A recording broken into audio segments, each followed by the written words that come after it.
Given everything still to come this year, it's impressive that Kingdom Come Deliverance 2 could command such attention early on, given the circumstances. Not out for several more weeks, launching in the same month as heavy hitters like Avowed and Monster Hunter Wilds, even with so much stacked against it, Kingdom Come Deliverance 2 is still heading into February quite strong. That's even remembering all of the other games that remain in January. However, the most defining aspect of the sequel is that it's more of the same. That's not meant as a dig or detriment.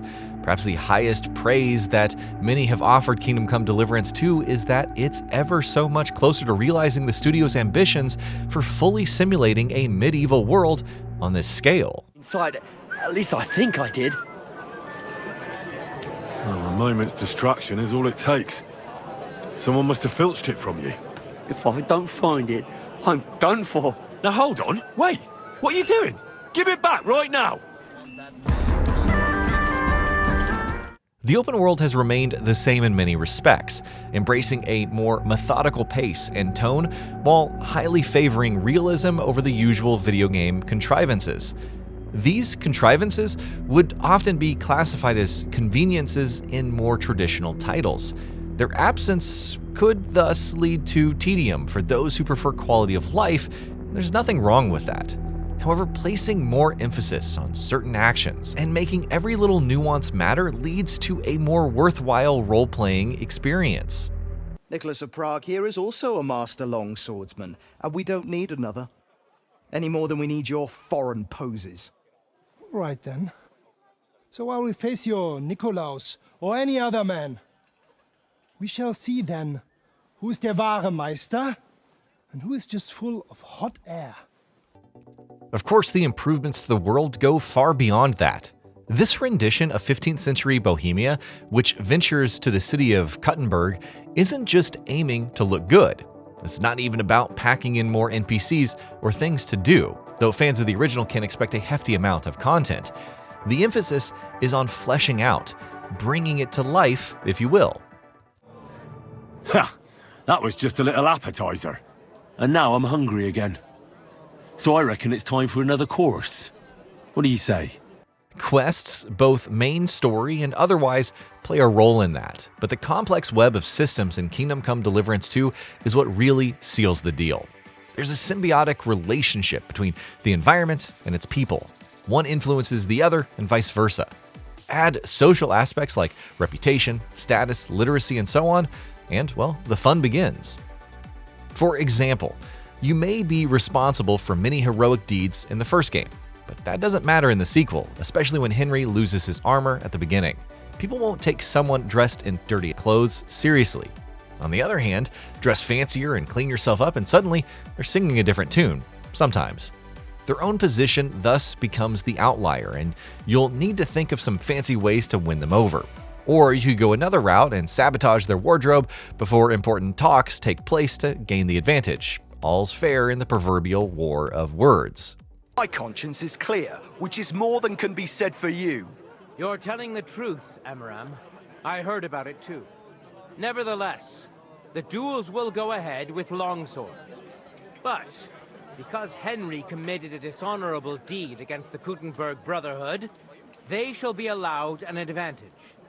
That's only one example of the world judging your presence and reacting accordingly.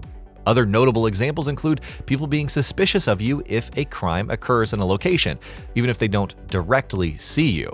If they did see you stealing or doing something fishy, they may try to get the local guards and arrest you. Escaping and returning later will see them actively wary of you. All of this combines to create a more reactive world, but it's still just as alive without your input with all of the random goings-on.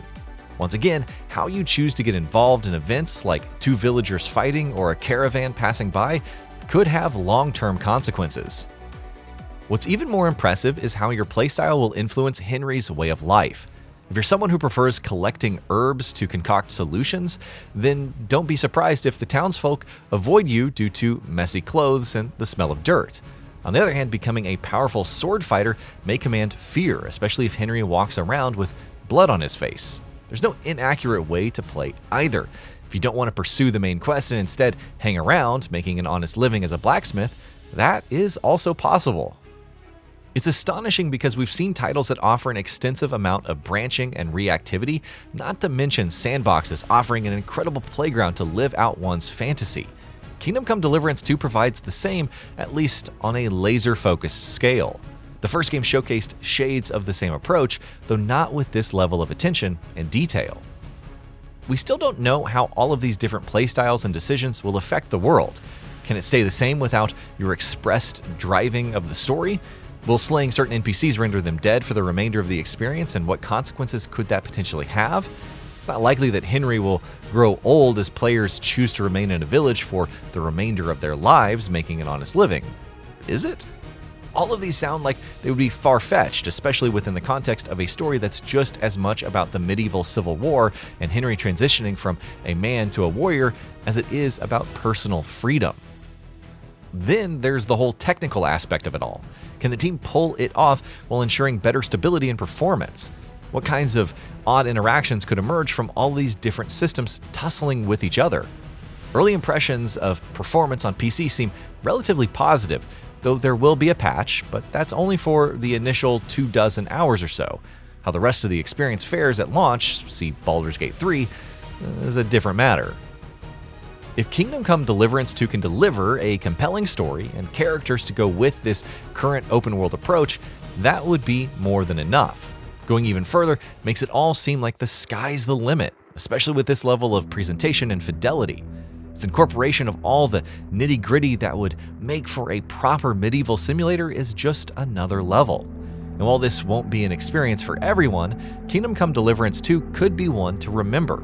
A standout in a year of titles aiming to cement their legacy on their terms, like Grand Theft Auto 6, Monster Hunter Wilds, and the list goes on.